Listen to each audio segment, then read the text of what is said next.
They fled through the narrow crack in the wall. Hope somehow pulling the rock wider to allow their passage beyond, lay a twisting labyrinth of tunnels and chambers. Vexatious flew ahead, his scales blazing with light, guiding their desperate escape. Behind them, the sounds of struggle faded, replaced by an eerie silence, more terrifying than screams. Kate took the lead, navigating by instinct and the dragon's glow, her military training surfacing in crisis. Keep moving. Conserve energy. Stay alert, the mantra repeated in her mind as they pushed deeper into the cave system. Sylvia carried Hope, the child, growing heavier as her power dimmed. The effort of widening the rock and the attempted concealment of her energy had drained her small form. Now limp in the alien's arms, her skin barely glowed. The star patterns beneath moving sluggishly. We need to find somewhere safe. Sylvia said, her breathing labored. Hope needs to rest to recover. Kate nodded. Scanning their surroundings, this way she decided, pointing to a tunnel that sloped upward, maybe a way to the surface. The tunnel narrowed, then widened into a large chamber with a high domed ceiling. A small underground lake filled half the space, its water black and still. The air felt different, here warmer, somehow alive with unseen energy. Hope stirred in Sylvia's arms. Here she whispered, "Set me down." Sylvia gently placed the child beside the underground lake. Hope crawled to the water's edge, dipping her small hands into the dark liquid. The water immediately began to glow, responding to her touch, ripples of light spreading outward. "What is she doing?" Kate asked, keeping watch at the tunnel entrance. Feeding, Sylvia explained. "This place is old. There is power here. Earth power. She can draw from it." Hope lay down at the water's edge, half her body immersed. The glow intensified her skin, absorbing the light like a sponge. The star patterns beneath her skin began to move faster, brighter.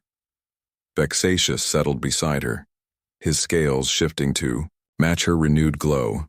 Kate relaxed slightly. The chamber had only one entrance, easily defended. The lake provided a natural barrier, and Hope was recovering her strength. Perhaps they had found temporary sanctuary. "Do you think the hunters got all of them?" she asked Sylvia, keeping her voice low. The alien princess shook her head. Elder Aurea would not lead a mission herself without significant backup. There will be more troops.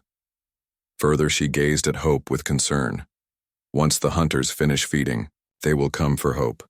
Her power will draw them like beacon, Great Kate muttered. So we're still being hunted by two different groups of aliens. She checked her weapon, useless with its depleted charge, then examined the alien weapons they had scavenged. From fallen soldiers, 2 energy rifles with partial charges. It wouldn't be enough, not nearly enough.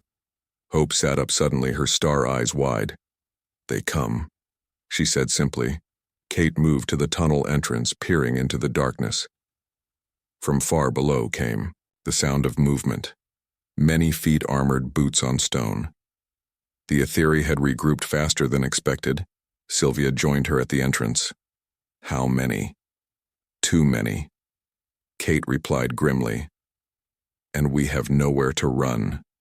She glanced back at Hope, still by the lake, too weak to fight, too valuable to surrender. Sylvia placed a hand on Kate's shoulder. "We protect her together.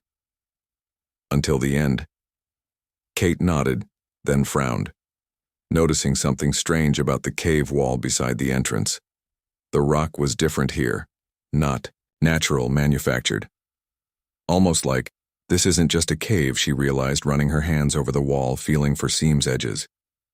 This is a structure, an ancient structure disguised as a cave. Sylvia examined it with new interest. The patterns here, she traced symbols barely visible beneath centuries of mineral deposits. These are old, even by Etheri standards. Perhaps. Hope approached them, moving with renewed strength, though still not fully recovered. She placed her hand on the wall beside theirs. The symbols immediately glowed, responding to her touch. "The chamber is a seed vault," Hope said, the knowledge filling her as she connected with the structure. A place where the old ones stored things of value, things they wished to preserve. The wall before them shimmered, then simply vanished, revealing a hidden alcove. Inside stood what appeared to be a suit of armor, unlike anything Kate had ever seen. Not metal, not fabric, but something in between. Something alive. "The armor is for you," Hope said, looking at Sylvia and Kate. "It was made for the Guardians, those who protect the Celestials." Sylvia approached cautiously. "For us, both of us." "But how we are different species," Hope smiled her too wide smile. "It will adapt. It was made to." She touched the armor. It waited for us. The sound of approaching troops grew louder. They had minutes at most. Kate made a quick decision. "No time for questions. Sylvia, you take the armor. I'll hold them off." Sylvia shook her head. "The bond requires both of us. Hope needs both of us." It was Hope who settled the matter. "The armor is for both," she insisted. "It cannot function with only one." As if responding to her words, the armor separated into two distinct sets, one slightly larger than the other. Both shimmered with a strange iridescence like oil on water. Both seemed to pulse with their own rhythm. Kate hesitated only a moment more, then stepped forward, placing her hand on the smaller set. The armor responded immediately, flowing over her hand up her arm like liquid, metal but warm living. It covered her body, conforming perfectly to her shape. It felt weightless, yet somehow immensely strong. Her senses sharpened, her strength doubled, tripled. Her depleted weapon suddenly hummed with power. The charge indicator, showing full beside her, Sylvia underwent a similar transformation. The alien princess now stood taller, her silver skin gleaming through the translucent armor. Her eyes blazed with new light, her movements fluid, precise, powerful. "They're almost here," Kate said, feeling the approaching troops through the armor itself. It enhanced her awareness, extending her senses beyond normal human capacity. Hope stood between them, looking up with pride and something like relief. "You are my guardians now," she said. "The bond is complete. We face them together." The first of the Etheri troops appeared at the tunnel entrance, energy weapons raised.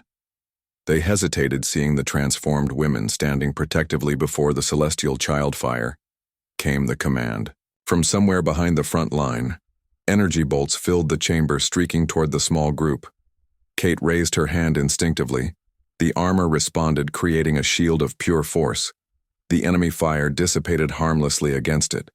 Sylvia made a pushing motion, and a wave of energy knocked the front line of soldiers back into those behind them. The battle was joined. Kate and Sylvia moved with new grace, new power. The armor enhancing their natural abilities, allowing them to fight as one coordinated force. Hope remained behind them, protected yet somehow directing their defense. Her small hands moving in patterns that strengthened their shields, redirected energy allowed them to anticipate attacks. The Etheri soldiers kept coming. Wave after wave, Elder Aurea must have called in significant reinforcements. Slowly, Kate and Sylvia were forced to give ground, retreating toward the underground lake. Hope between them. From the shadows at the edges of the chamber came a familiar chittering. Hiss, the hunters had found them again. The darkness flowed around the edges of the battle, avoiding the armored guardians, focusing on the unprotected Etheri troops. A voice cut through the chaos. Elder Aurea herself, striding through her forces. "Stop. This madness, Princess. Surrender the Celestial and you may yet live. You cannot hope to defeat the full might of the Etheri Empire." Sylvia stood tall, her armored form radiating power. "I am no longer your Princess Aurea. I am a guardian now. And hope is not yours to command," the elder matriarch sneered. "You think these primitive suits will save you? They are relics. Curiosities." Hope, she turned her attention to the child. "Come to me, little one. I will protect you from these hunters. I will give you purpose, glory, a place among the stars." Hope stepped forward slightly, the star patterns beneath her skin now moving rapidly. Her voice, when she spoke, carried that same depth, that cosmic resonance. "I have chosen my guardians, Aurea. I have chosen my mothers. I have chosen my name, Mother's Aurea." Spat the word like poison. "You cannot be a mother. Sylvia, you are barren. It is why you were sent away. It is why you will always be less? Something in Sylvia changed at those words. The armor around her pulsed with new energy. The lake behind them began to glow, responding to her emotion. I was not lesser, Sylvia said, her voice deadly quiet. I was waiting for this. For her. She gestured to Hope. For the child the universe meant me to have. Hope raised her small hands, the star patterns beneath her skin now moving so fast they blurred into continuous light. The crystalline spines along her back extended, grew. Her feet lifted from the ground as she began to hover between her chosen guardians. I am Hope, child of Kate and Sylvia, she announced, her voice filling the chamber, reverberating through the stone. I am claimed, I am loved. I am protected. The hunters sensed the growing power, their shadowy forms retreating slightly, gathering at the edges of the chamber, watching, waiting. Hope began to glow brighter and brighter, the light painful to look at directly. The lake behind them churned the water, rising in impossible spirals. Defying gravity, Aurea took a step back, uncertainty crossing her face for the first time. What are you doing, child? She demanded. Stop this at once. Hope smiled her too wide smile. I am becoming, she said simply. The light exploded outward, filling the chamber, washing over friend and foe alike. Kate and Sylvia remained standing, protected by their armor. The Etheri troops fell back, shielding their eyes. Even the hunters retreated further into the shadows. When the light faded, Hope still hovered between her guardians. But she had changed. She was larger now. The old military bunker had been built during the Cold War and forgotten by almost everyone except Kate. She had discovered it during her first year of exile and quietly prepared it as a backup shelter just in case. The massive steel door groaned as she pushed it open, revealing concrete steps descending into darkness. Stay close, she instructed as they entered Sylvia, carrying Hope while Vexatious flew ahead, his scales glowing to provide light. The child weighed almost nothing in the aliens' arms despite being the size of a human toddler. Kate flipped switches as they moved deeper. Underground emergency lights sputtered to life, revealing a large circular room with corridors branching off in multiple directions. The air was stale, but breathable dust covered most surfaces, but otherwise the facility appeared intact. Home sweet home, Kate muttered, dropping her pack on a metal table. She moved to a control panel, checking systems. The generators still functional enough. Water for a month. Food supplies would need to be rationed, but they could manage. Hope squirmed in Sylvia's arms, asking to be put down. The child moved with strange grace, her feet barely seeming to touch the floor as she explored the bunker. Her skin shimmered, casting moving patterns of light on the concrete walls. Her tiny crystalline spines chimed softly as she moved. I feel safer here, the child said. There is metal and stone between me and the sky. It will hide me for a time. For a time, Kate repeated, not liking the implication. What happens when that time runs out? Hope turned her star-filled eyes toward Kate. They will still come. They will search, they will find. She stated this without fear, merely as fact. Sylvia knelt beside the child. Who will come? Hope, who searches for you. Hope tilted her head. Considering the old ones, those who made the Celestials long ago. They will sense my awakening. They will be curious. She paused, her expression changing to something more somber. Others too. The hunters, those who consume Celestials to gain their power. Kate and Sylvia exchanged alarmed glances. There are things that eat Celestials? Kate asked, checking her weapons instinctively. Not eat. Hope clarified. Absorb. Consume our essence. She touched her own shimmering skin. I am young, not yet fully formed. My power is new, easy to shape, but also easy to take. Great, Kate muttered. Just great, alien princess, cosmic child. And now, space predators. This keeps getting better. Sylvia ignored the human sarcasm. How long do we have? Hope considered. A day, perhaps 2. The old ones are far away. The hunters. She shrugged, a too fluid motion. I cannot tell. They move in shadow. Kate took charge setting up defensive positions at the bunker's entrance and organizing their supplies. While she worked, Sylvia sat with Hope teaching the child about the universe as the Ethereal understood it. Vexatious remained always nearby, alternating between protective hovering and playful interaction with the child that night, as Hope slept curled. In a nest of blankets, Kate and Sylvia sat together in the bunker's small kitchen area, sharing a bottle of whiskey Kate had brought. "What happens if these hunters find us?"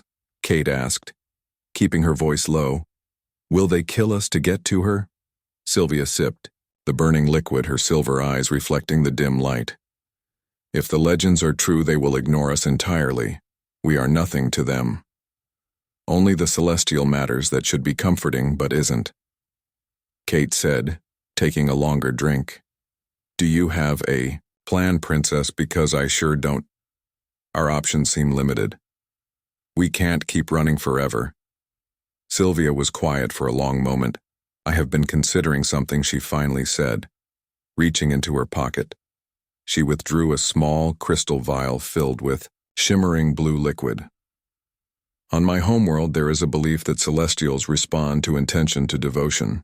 They bond with those who protect them, forming connections that cannot be broken." She held up the vial.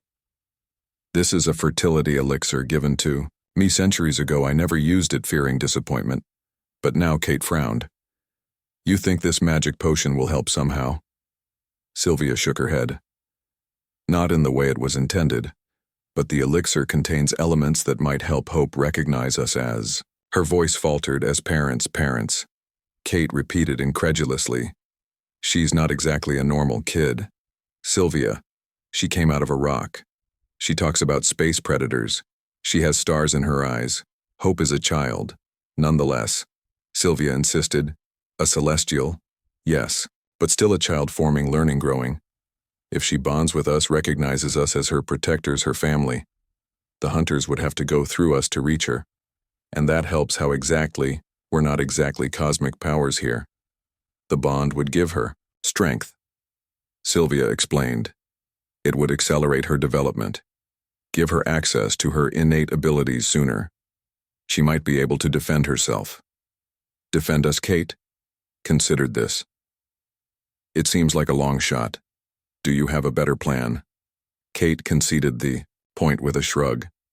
"When do we do this bonding ritual?" "Tonight," Sylvia said.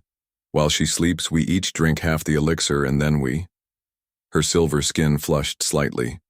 "We place our hands on her while focusing our intention to protect her." "Sounds simple enough," Kate said, "though the drink part worries me. Is this safe for humans?"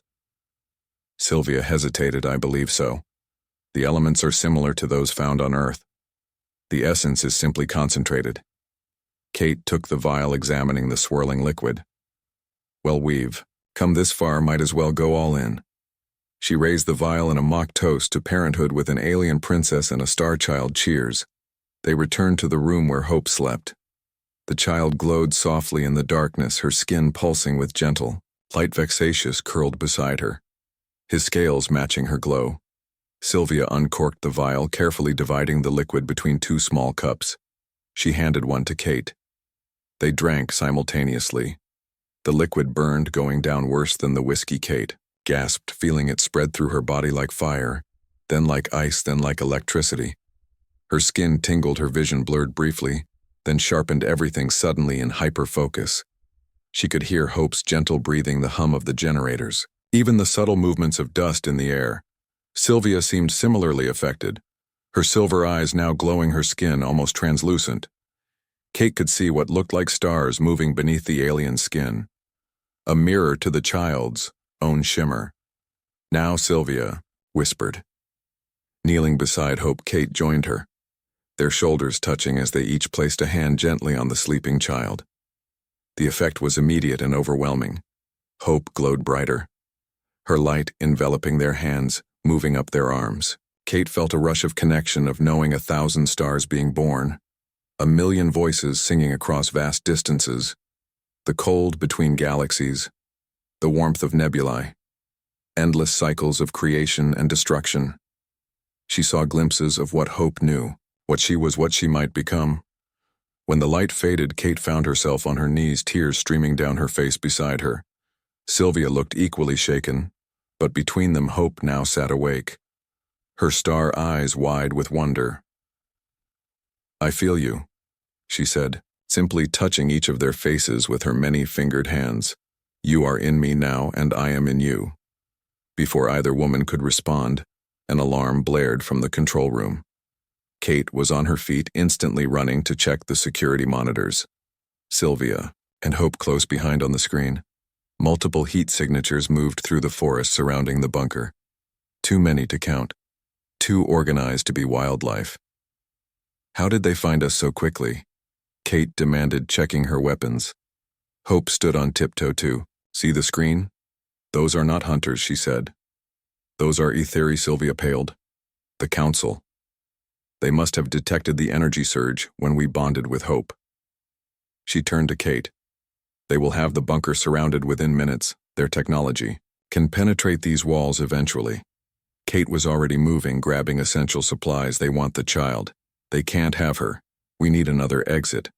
There is an emergency tunnel," Sylvia said, pointing to a faded map on the bunker wall. "It leads 2 miles east, emerges in a cave system." "Good eye," Princess Kate approved. "We go now. No time to waste." As they prepared to flee, Hope stood very still, her head tilted as if listening to something beyond human hearing. "The hunters," she whispered. "They come too. They follow the Etheri. They wait in shadow, surrounded on all sides." Kate muttered grimly. "Great. Just great." She knelt before Hope, looking into those star-filled eyes. "Listen, kid, we're going to get you out of here. But if things go sideways, you run, you hide, you survive. Understand?" Hope nodded solemnly. "I understand." She touched Kate's face again. "I will protect you too," she promised. "Both of you my mothers." The word hung in the air between them. Mothers. Kate had never expected to hear that word directed at her, had never wanted it. Never thought herself capable of that kind of love, but something in her chest tightened at the sound. Something protective and fierce and suddenly willing to fight the entire universe. "Let's move," she said gruffly to hide her emotion. They entered the escape tunnel. Kate leading the way, Sylvia carrying Hope, vexatious, scouting ahead. The tunnel was narrow, barely tall enough for Sylvia, who had to stoop as they moved. The only light came from Hope and the dragon, both glowing softly in the darkness. They had traveled perhaps half the distance when a rumble shook the tunnel. Dust and small rocks rained down from above. They're using sonic disruptors to map the tunnel systems. Sylvia explained. "We need to move faster." Kate increased the pace, ignoring the burning in her lungs. They rounded a bend and stopped short. The tunnel ahead had collapsed, completely blocked by fallen rock. "No, no, no," Kate muttered, feeling along the debris for any opening. "There has to be a way through." Hope wiggled free from Sylvia's arms, approaching the rockfall. She placed her small hands against the largest boulder. Her skin began to glow brighter. The rock shimmered, then simply melted, flowing away like water. 3 weeks passed in an uneasy rhythm, Kate and Sylvia circling each other like cautious animals. The human kept to herself, spending long hours chopping wood, hunting in the surrounding forest, or maintaining her extensive security systems. The alien, Princess, observed Earth customs with careful attention, learning to cook simple meals, tend the fire, and even shovel snow from the cabin porch. They spoke little during daylight hours, but each evening found them drawn to the basement where the egg continued its slow transformation. The blue veins had spread, covering more of the black surface, and the pulsing had become stronger, more defined, almost like a heartbeat. Vexatious rarely left the egg. He slept curled around its scales, matching its blue glow. Sometimes he would trill softly to it as if singing lullabies in dragon language. It was during one such evening, as they sat on folding chairs in the basement, watching the egg, that Kate finally asked the question that had been bothering her since Sylvia's arrival. "Why did they really send you here?" she asked, not the diplomatic excuse. The real reason Sylvia was quiet for so long, Kate thought she might not answer. When she did, her voice was soft, almost a whisper. I am barren among my people. This is considered a great shame, especially for royalty. I was to continue the bloodline, but after 500 years no child came. She looked down at her hands. They tried everything, healer's magic, even genetic manipulation. Nothing worked. Eventually they gave up on me. I became an embarrassment, a princess who could not fulfill her most basic duty. Kate frowned. But that's not. She stopped herself from saying more. In her experience, arguing against cultural values rarely changed anything, no matter how backward they seemed. The egg pulsed brighter as if responding to Sylvia's words. Why Montana?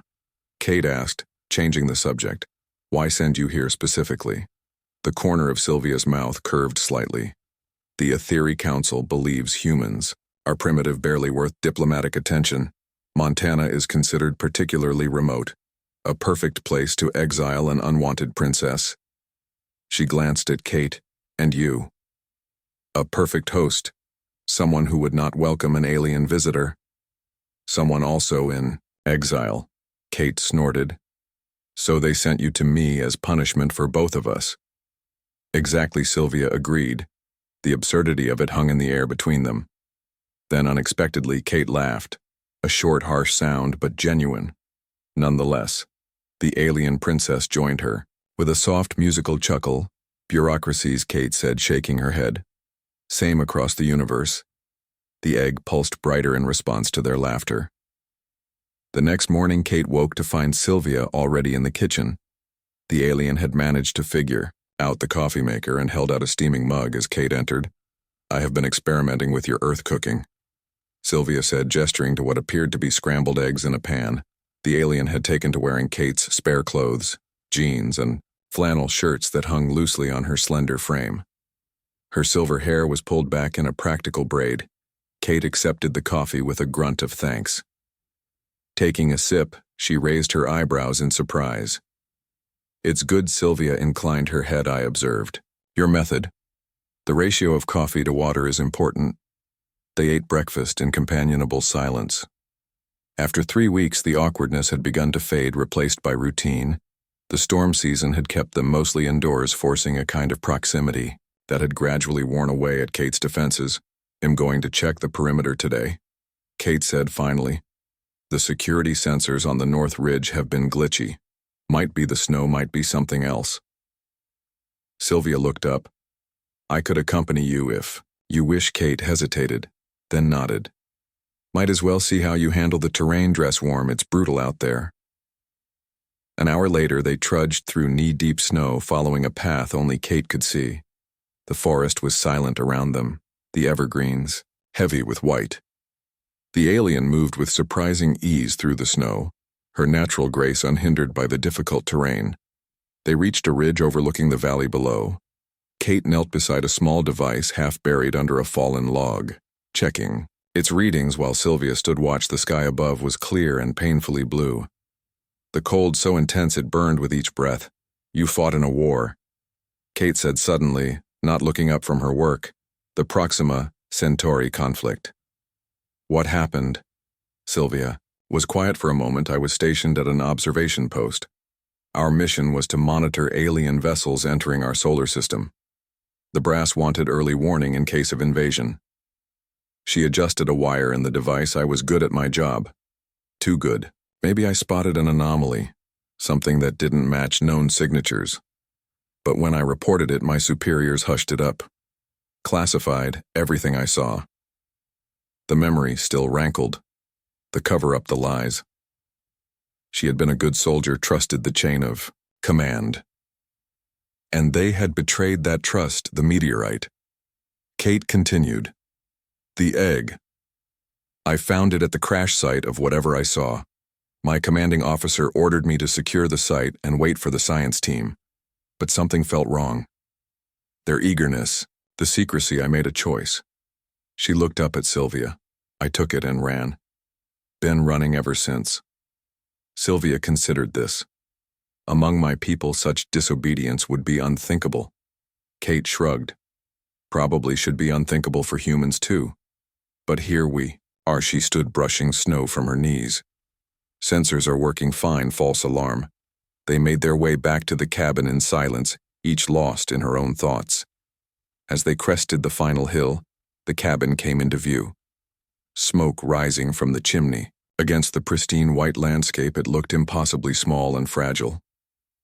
A high-pitched sound suddenly cut through the quiet. Sylvia froze. It's vexatious. They ran the last quarter mile, Kate pulling ahead with the ease of someone accustomed to the terrain. She burst through the cabin door, weapon drawn, Sylvia close behind. The dragon call came again from the basement, urgent, demanding. Kate took the basement stairs 2 at a time, skidding to a halt at the bottom, Sylvia nearly colliding with her back. The container stood open. Vexatious hovering above it, wings beating frantically. His scales shifted through colors so rapidly it hurt the eyes to watch. The agate had changed drastically.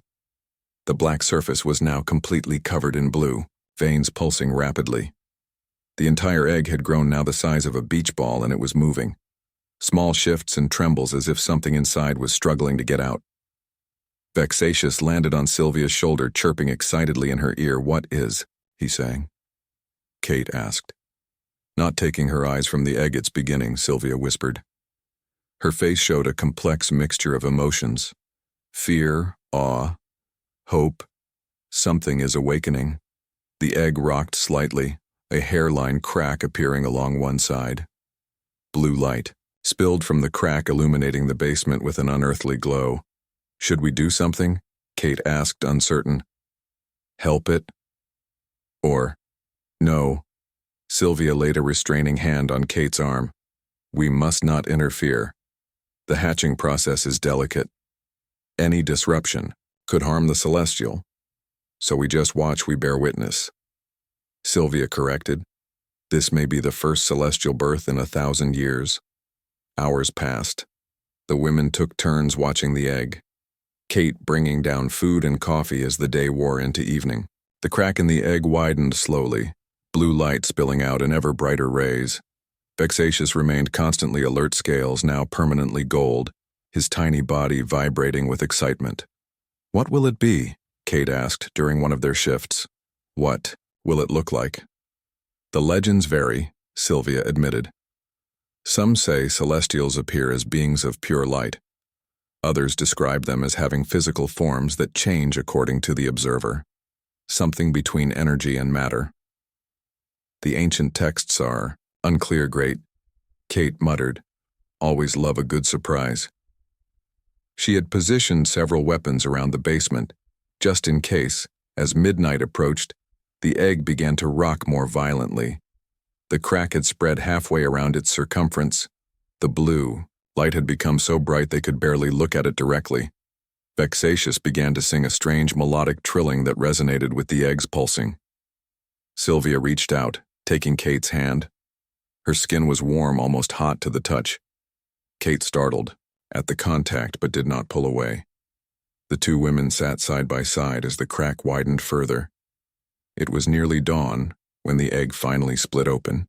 The light flared blindingly bright, forcing them to shield their eyes. When they could see again, what lay in the remains of the shell was not what either had expected: a child. Or something childlike, small, perhaps the size of a human 3-year-old, with skin that shimmered like the northern lights, colors flowing beneath the surface in gentle waves. Its eyes, when they opened, were vast pools of midnight blue with tiny pinpricks of light like stars.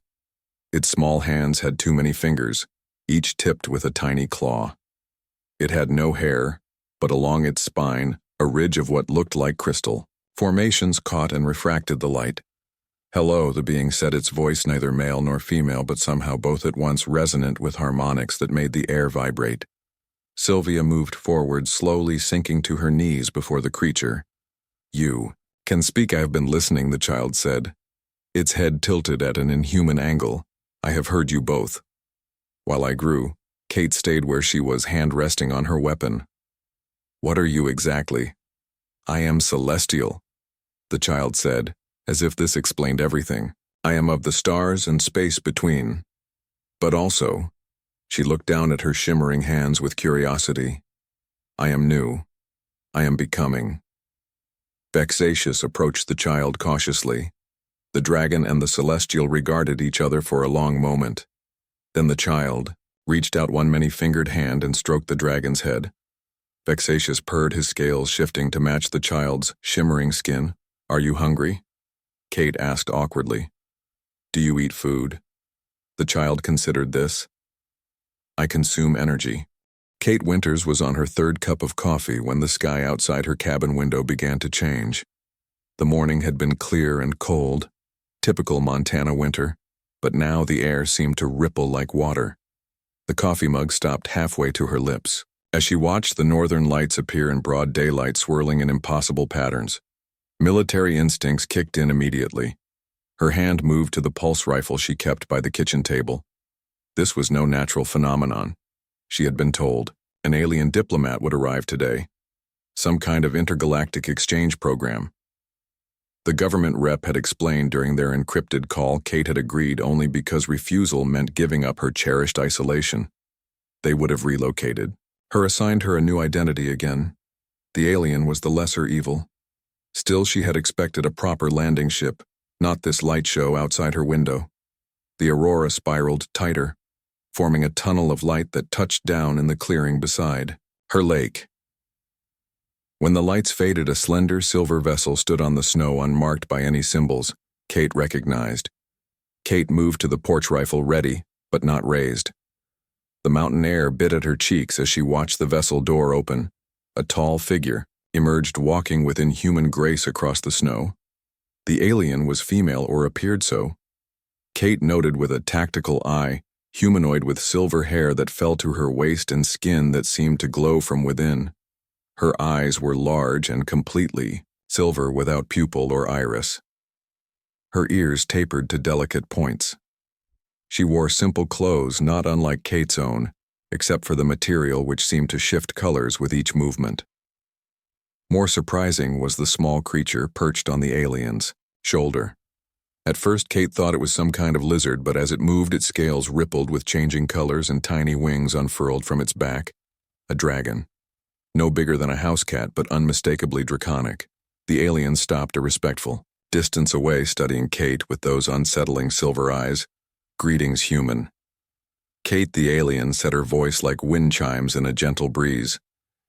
I have been sent as a diplomatic offering. The slight pause told Kate everything she needed to know. They dumped you here, didn't they? Kate asked, lowering her weapon slightly. She recognized exile when she saw it.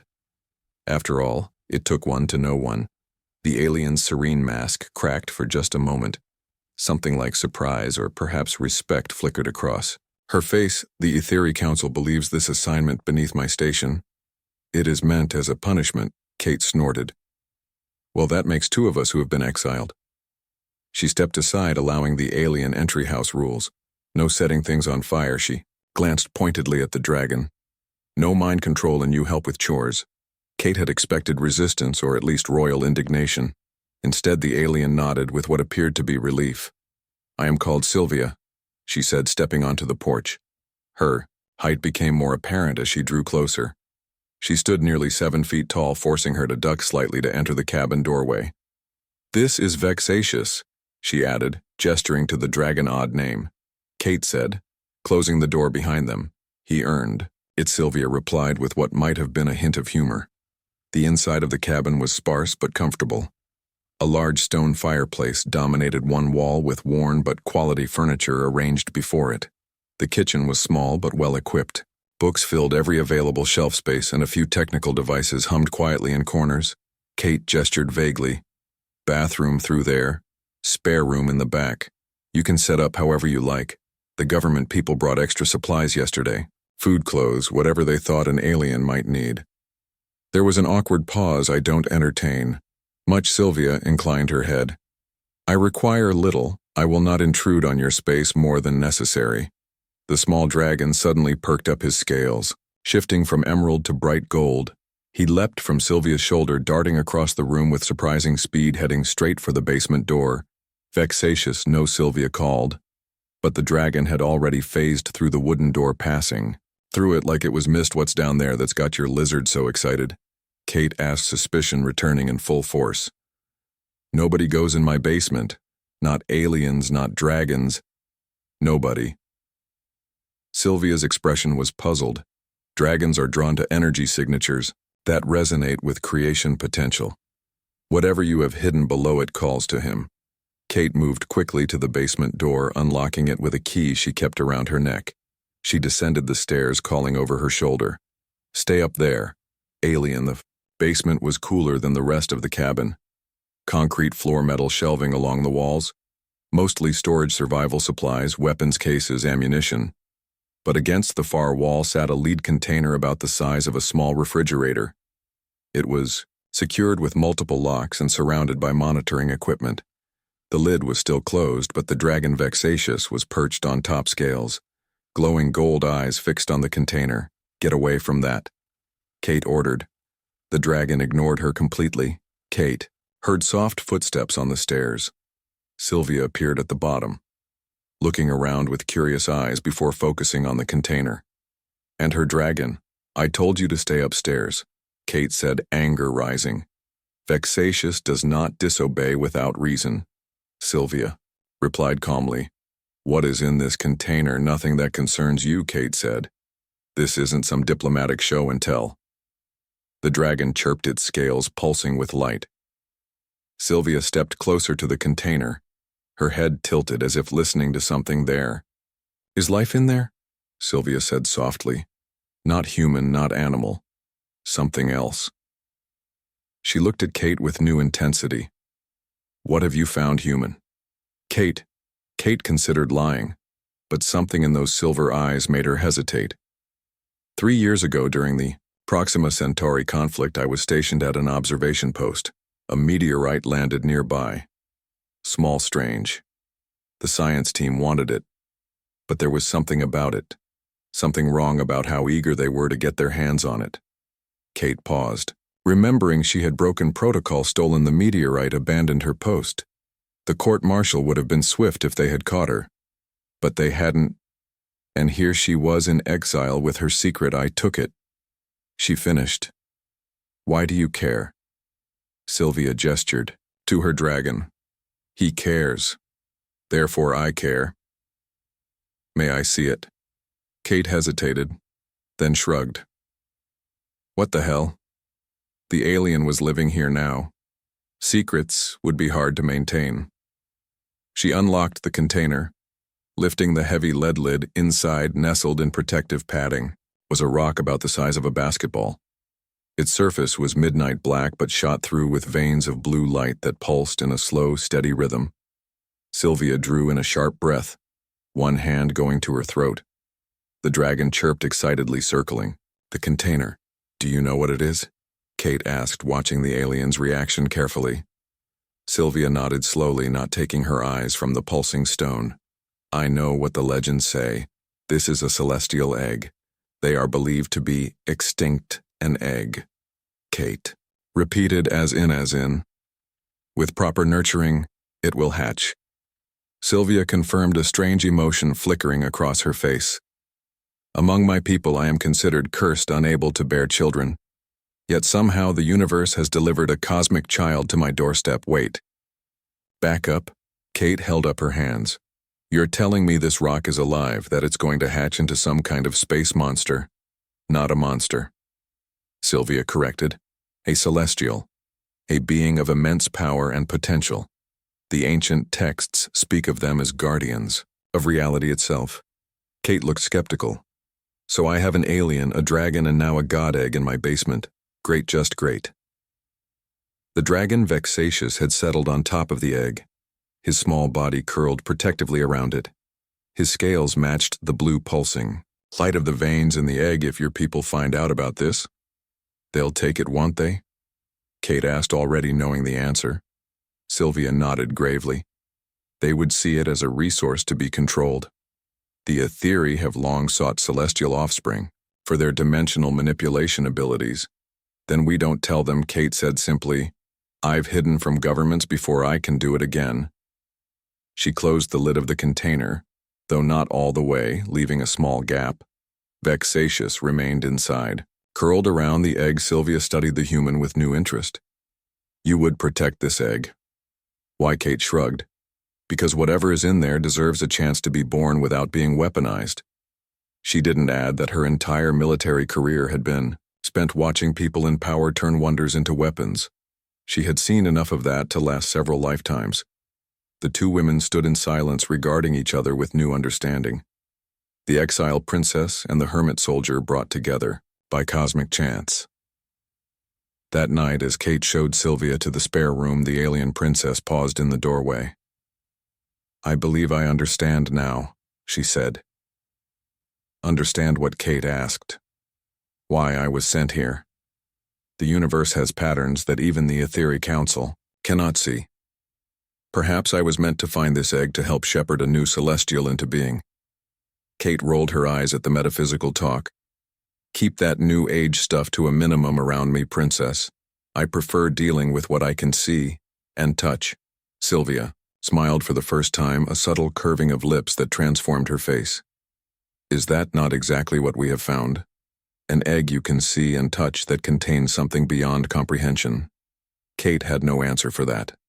She retreated to her own room, shutting the door firmly against alien princesses, cosmic eggs, and philosophical questions that had no place in her carefully constructed isolation. But as she lay in bed, Kate found herself listening to the soft movements of her new housemate. In the next room, it had been years since another living being had shared her space. The silence of her exile suddenly seemed less peaceful and more empty. In the basement, Sylvia stood before the High Council, her silver eyes fixed on the marble floor beneath her feet. The grand chamber with its towering crystal pillars felt cold, despite the hundreds of bodies that filled the space. Her hands trembled, slightly hidden beneath the folds of her ceremonial robe. Around her neck, a small creature stirred its scales, shifting from deep blue to anxious purple.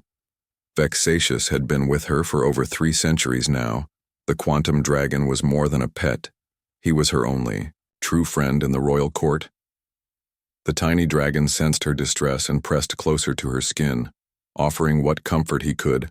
Elder matriarch Aurea rose from her throne, her face a perfect mask of elven beauty that hid the cruelty beneath. She raised her hand and the murmuring crowd fell silent. "The time has come to address the matter of Princess Sylvia." Aurea spoke, her voice carrying to every corner of the vast hall. "For 500 years, she has failed in her primary duty to the crown. No heir has come from her womb. No future secured for her bloodline."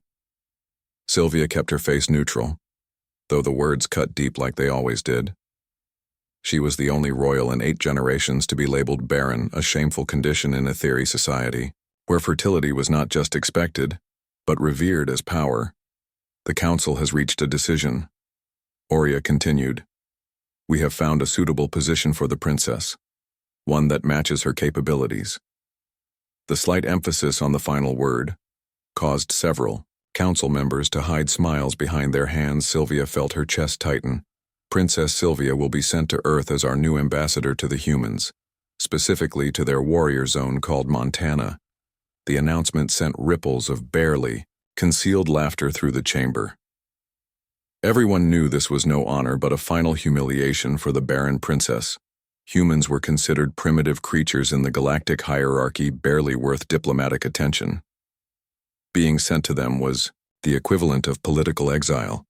Sylvia raised her chin, refusing to give them the satisfaction of seeing her dismay. "Do I have leave to prepare for my journey, Elder Matriarch?" Aurea smiled thinly. "You will depart at dawn. A quantum vessel has been prepared with basic supplies. As ambassador, your duties will be to observe human behavior and submit quarterly reports. Nothing more. You will be stationed with a human female who lives alone in the wilderness.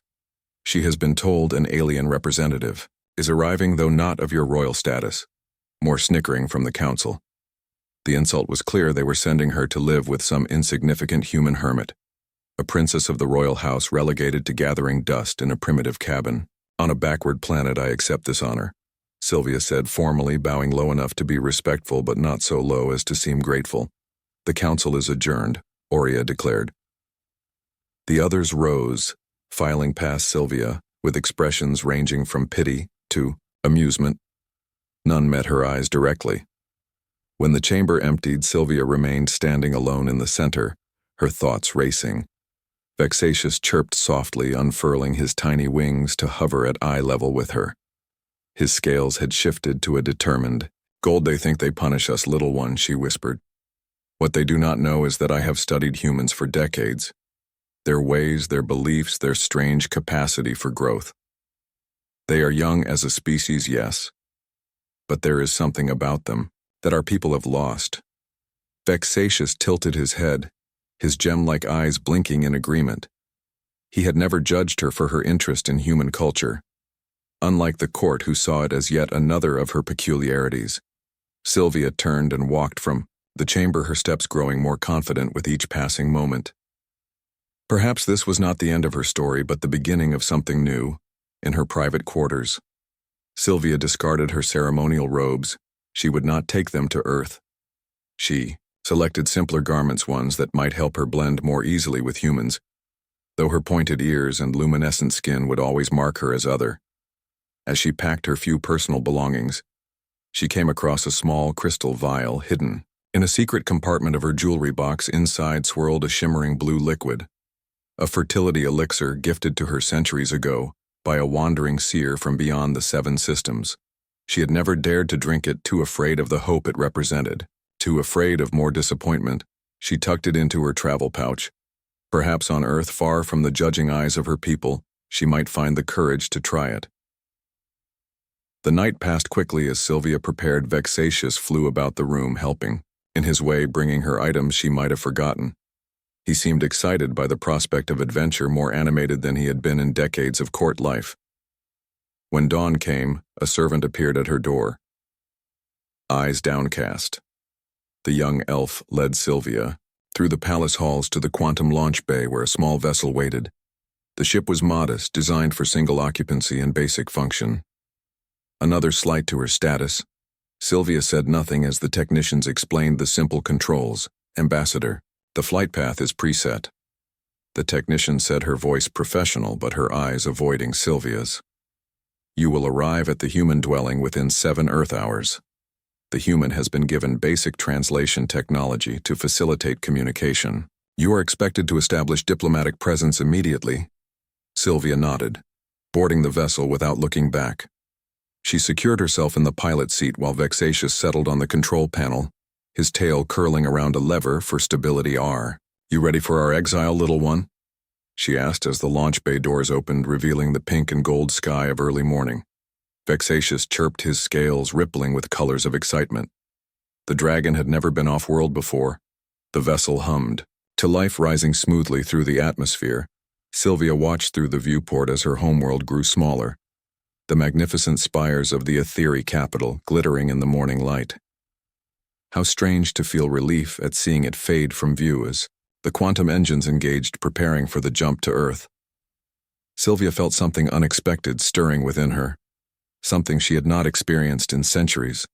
Hope. The vessel entered quantum space, the familiar world dissolving into streams of light and possibility. Sylvia closed her eyes, preparing herself for whatever awaited her on the strange planet called Earth. She had been sent away as a joke, an unwanted princess dispatched to a meaningless post. But as the stars streaked past, she made a silent promise to herself. This exile would not define her end but her beginning. What the council did not understand, what they could never comprehend with their rigid traditions and ancient prejudices, was that Sylvia had always felt different. From them, always felt there must be more to existence than the endless cycle of court politics and royal obligations. Perhaps among humans, she might find what had eluded her for centuries among her own kind. The ship computer announced their approach. To the Sol system, Earth grew from a tiny blue dot to a swirling marble of blue and white and green. Sylvia had seen images, but they did not compare to the real thing. The planet pulsed with life in a way that made her breath catch. Vexatious pressed his small face against the viewport, his scales shifting to match the blues and greens below. The vessel began its descent, targeting a remote area in the northern region of the continent. Sylvia reviewed the file on her assigned host. The human was named Kate Winters, a former military strategist who now lived alone in the mountains. The file noted that she had served in something called the Proxima Centauri conflict, before retreating from human society.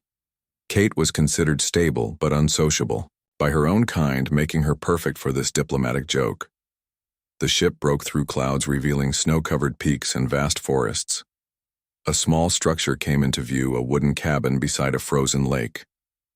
It looked impossibly tiny compared to the palace Sylvia had known all her life. Yet something about its solidity, its simple purpose nestled among the trees, made it seem more real than the crystal towers of home. The vessel landed in a clearing near the cabin, snow swirling around it. As the engines powered down, Sylvia checked her appearance one last time, smoothing her silver hair and adjusting her simple traveling clothes. Vexatious climbed to his customary place on her shoulder, his warmth comforting against her neck. "This is our new beginning," she told him, stroking his scaled head. "We will show them all what the unwanted princess can become." Sylvia opened the vessel door, stepping out into the cold, clear air of Earth. Her first breath burned slightly, the oxygen content, higher than her home atmosphere but not unpleasant. She stood taller, feeling the planet's gravity pull at her bones, feeling the wild wind tease her hair. In the distance, the cabin door opened. A human figure emerged, standing on the wooden porch, a weapon held casually but visibly in her hands. Sylvia began walking forward through the snow, leaving her princess past behind with each step. The human Kate watched her approach. Eyes narrowed with suspicion or curiosity. Sylvia could not yet tell, but it did not matter. The princess who had been sent away as a joke had arrived on Earth, and nothing would ever be the same again.